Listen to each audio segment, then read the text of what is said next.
Welcome to episode 2. If you're new here, thank you for tuning in, and don't forget to subscribe. And if you're a returning viewer, thank you so much for your support. This week's topic, we're going to be talking about the Bridgewater Triangle again, except we're going to be talking about UFO phenomena that has happened in the past years. Now, whether you believe in advanced spacecrafts that harbor other beings from other worlds or that it's all a load of crap, there have been at least 1,800 reports through the years, maybe even more, with America's first documented sighting as far back as 1639.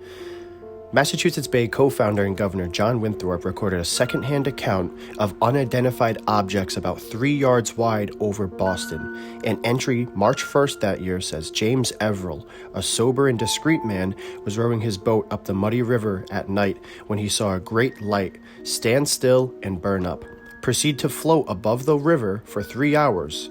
Everell next saying he had been delivered 1 mile upstream with no memory of getting there. Another incident is the most famous UFO sighting in the Bridgewater Triangle. Taking place in 1979, Jerry Lopes, an Air Force veteran, and Steve Sprasia, who both had worked for WHDH as reporters, were driving along to the random dog track. They spotted a bright light getting closer and closer to the point where they could make out the shape of the object and the lights attached to it. Eventually it took off, but it turned 2 skeptics into believers. That following week, there were more than a dozen more sightings of the same object flying overhead. All descriptions matched to the same arrow-shaped flying object. In Berkshire, Massachusetts, September 1st, 1969, 40 residents reported seeing strange lights and a saucer-like object in the sky.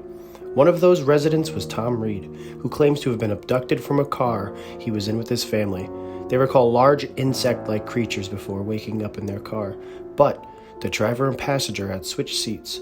Tom Reed ended up taking a polygraph test and was found to be 99.1% truthful.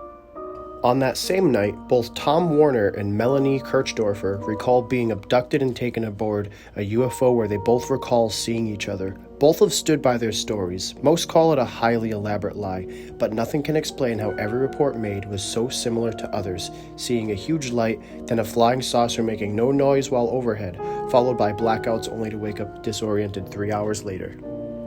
Reports still come in every year.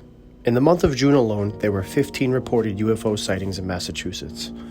With the Pentagon's UFO unit in the spotlight, maybe there will be some clear answers to everything that people have seen and experienced, with the possibility of some findings being made public.